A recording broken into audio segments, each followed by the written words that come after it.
কখনো কখনো কোনো ঘটনা মানুষের জীবনের সমস্ত পরিকল্পনা ভেঙে দেয়, আর মানুষ সেই আঘাতকে জীবনের কেন্দ্র বানিয়ে নেয়। কিন্তু ভবিষ্যৎ কি মানুষের পরিকল্পনার আধারে নির্মিত হয়? না। যেভাবে কোনো উঁচু পর্বতে যে ব্যক্তি সর্বপ্রথম চড়ে, সেই পর্বতের পাদদেশে বসে সে যা পরিকল্পনা করে, সেই পরিকল্পনায় কি তাকে পর্বতের শিখরে পৌঁছে দিতে পারে? না।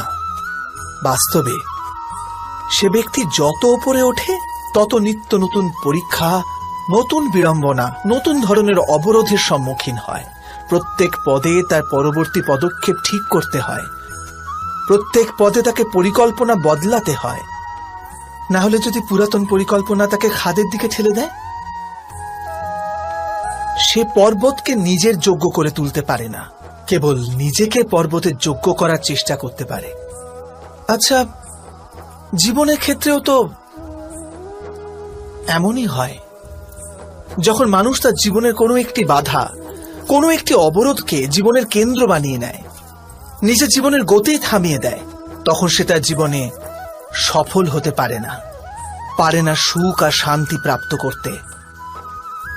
অর্থাৎ জীবনকে নিজের যোগ্য করার চেষ্টার বদলে স্বয়ং নিজেকে জীবনের যোগ্য করে তোলার চেষ্টাই কি সাফল্য আর সুখের একমাত্র মার্গ নয়?